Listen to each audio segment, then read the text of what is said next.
Maayong buntag mga ka-Team Swam na atakaron mismo dinhi sa collection point sa kuan kining basurahan karon.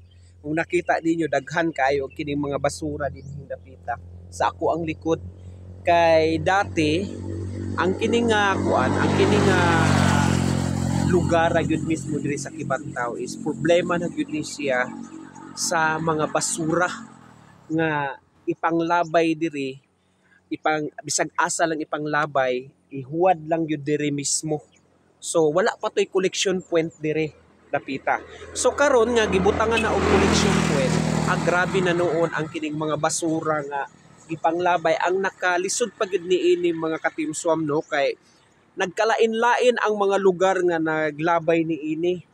So ang tuyog tumong niini nga mga kuan kining collection point dinhi sa mga basura is intended lang yun mismo dinhi sa lugar sa pamuhatan o Kibantaw. So mo lang yun or diri sa Baliti. Yan, so mo ni siya ang collection ang kining collection point dinhi sa mga basura. Pero ang naka bad news ni ini mga ka-Team Swam no kay ang nagkalain-lain nga mga lugar nga mulabay na gyud dinhing dapita bisag asa nga lugar. So gani katong wala pa gyud ni collection point ang nagalabay diri gikan sa Catayan, Bukidnon ang nagalabay diri mo na ni ang pinaka problema sa dinhing dapita kay sukad nga nabutangan og kining collection point pre na noon mulabay ang bisag asa nga lugar nga mulabay dinhi. So ang nakalisod pa gyud niini mga ka-Team Swam kay ang ilahang mga basura dili itarong og butang og kining sako. So dapat itarong siya. Nagkalain-lain na anay naglabay diri mga lata nga mga gulay, lata nga mga kamuti, nagkalain-lain mga pampers, kumpleto na ang naadinhi nga na butang. So ang nakakuan ani kay bisag kanang wala na lagi gamitan og sako nya wala pa gyud gibugkot og tarong. So mo ni nagkita nato karon nga nagkatag-katag kay pangdaluon man kini sa mga iro. Nakita nato dito nagkatag-katag nya diri pagabot diri sa collection point wala na gyud kini mahimutang og tarong ug wala na plaster og tarong tungod kay wala man kini gibugkot og tarong sa sako. So kung nakita nato ang kining mga kuan ang kining mga basura dinhi ani igo na lang nila ilabay kini ilabay lang nila unya wala agyoy nakabugkot dapat bugkuson kini aron nga dili gyud kini mahilabtan sa mga iro. So ang mahitabo niini nga wala pa schedule sa pagkoleksyon sa mga basura na nga buskag na ang kining mga basura. Kung nakita ninyo nga buskag na gyud siya nakabuskag na. So ang nakasakit ani nakakuan ani ang naka bad kuan ani kay nagkalain-lain nga lugar nga pwede nang mulabay diri. So intended lang unta ni dinhi sa barangay Marilog proper labi na sa sitio nga nabilong nga pwede nga mulabay dinhi. So baritulo ata ka sitio ang pamuhatan og Kibantaw og kining Baliti nga moy mulabay dinhi.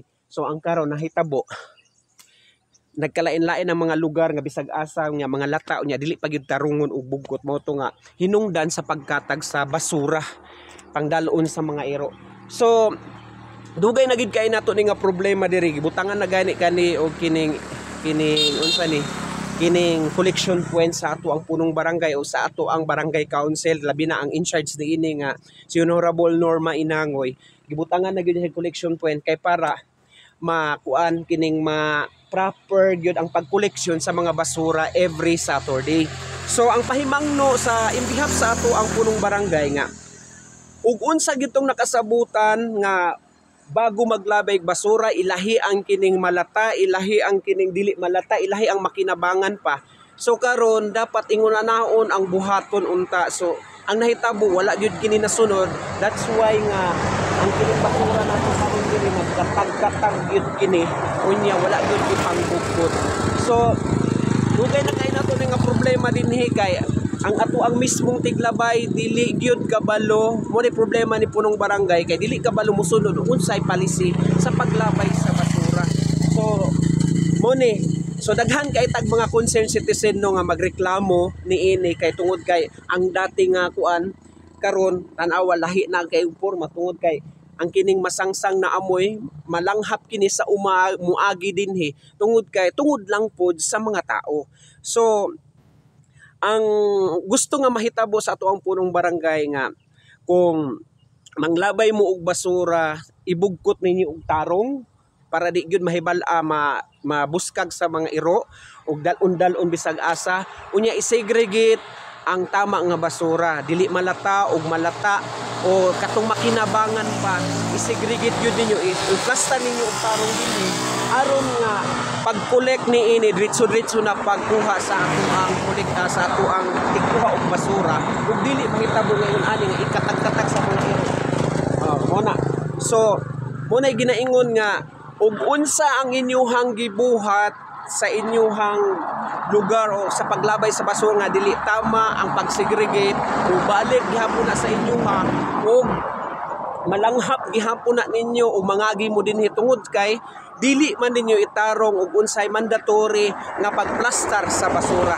So in behalf kay punong barangay no ang gusto niyang mahitabo nga sundon ang tamang pagplastar sa basura og tarungon gyud pagbutang niini para dili makatag dinhing dapita.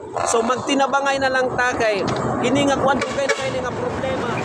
Kini mismo sa kini nga point dugay na kay nga problema nya dapat magtinabangay ng tanan para masulbad og resolve kini nga problem og maplastar og tarungon pagbutang sa mga basura aron nga dili kini mobalik mismo sa atoa mismo. So kana lang magtinabangay tang tanan sa barangay Marilo proper sa mga sitio ug katong taga laing nga mga lugar ayo in town mo paglabay diri og kining mga basura aron nga dili na madungagan ang mga basura dinhi. Ayo mo pa kay dugay na nagperminti gipahimangno perminti ni ginahinluan sa atong punong barangay every week gyud ginapahinluan niya karon gibutangan nagkoleksyon pen kay para diretso na lang mismo ang basura nga makuhaan ni og mahinlo pero maura gihapon ang nahitabo tungod kay dili proper ang pagbutang sa basura. So please magtinabangay tang tanan in behalf sa ato ang punong barangay Janet Inday Suab ug sa ato ang barangay Marilog proper council magtinabangay tang tanan para sa kahinluan sa atong lugar ug malanghap ninyo ug balik ang maayong hangin dinhing dapita. So mo na ginaingon ug unsa ang imuhang gitanom ubalik yun na sa imuha kay kamura man mismo ang dili maayo magplasta sa inyong mga basura. So basura mo hipos mo. Daghan kaayong salamat. God bless you everyone.